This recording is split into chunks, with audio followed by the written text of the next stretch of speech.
Возвращаясь к теме крещения, в купаниях приняли участие более 200 осужденных из учреждений УФСИН России по Коми.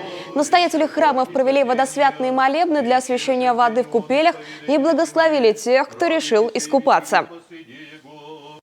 Конечно, им об этом говорю. Да, многие здесь пришли к вере, и многие, которые пришли к вере, они пришли уже, можно сказать, и воцерковляются здесь, и пришли с чистым сердцем к вере, хотят исправиться. И это, если есть хоть один такой, а их есть и на моей практике уже более десятка человек, которые, быв здесь, уже живут спокойной, нормальной жизнью, в семьях, работают, это радует.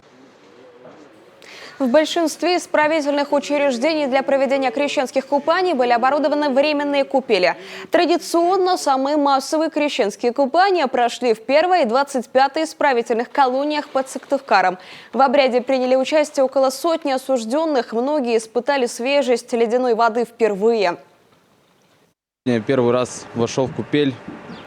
Ощущения у меня восхитительные, чудесные. Свежесть, прилив сил после купели. Сначала было боязно, как-то страшно заходить, а как зашел, вышел, все сразу же, как второе дыхание открылось, настроение поднялось.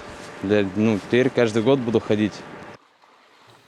Во всех исправительных учреждениях на время проведения крещенских купаний было уделено особое внимание мерам безопасности. Купели были оборудованы деревянными перилами и лестницами. Возле них дежурили сотрудники медицинских частей учреждений. Также для участников крещенских купаний организовали горячий чай.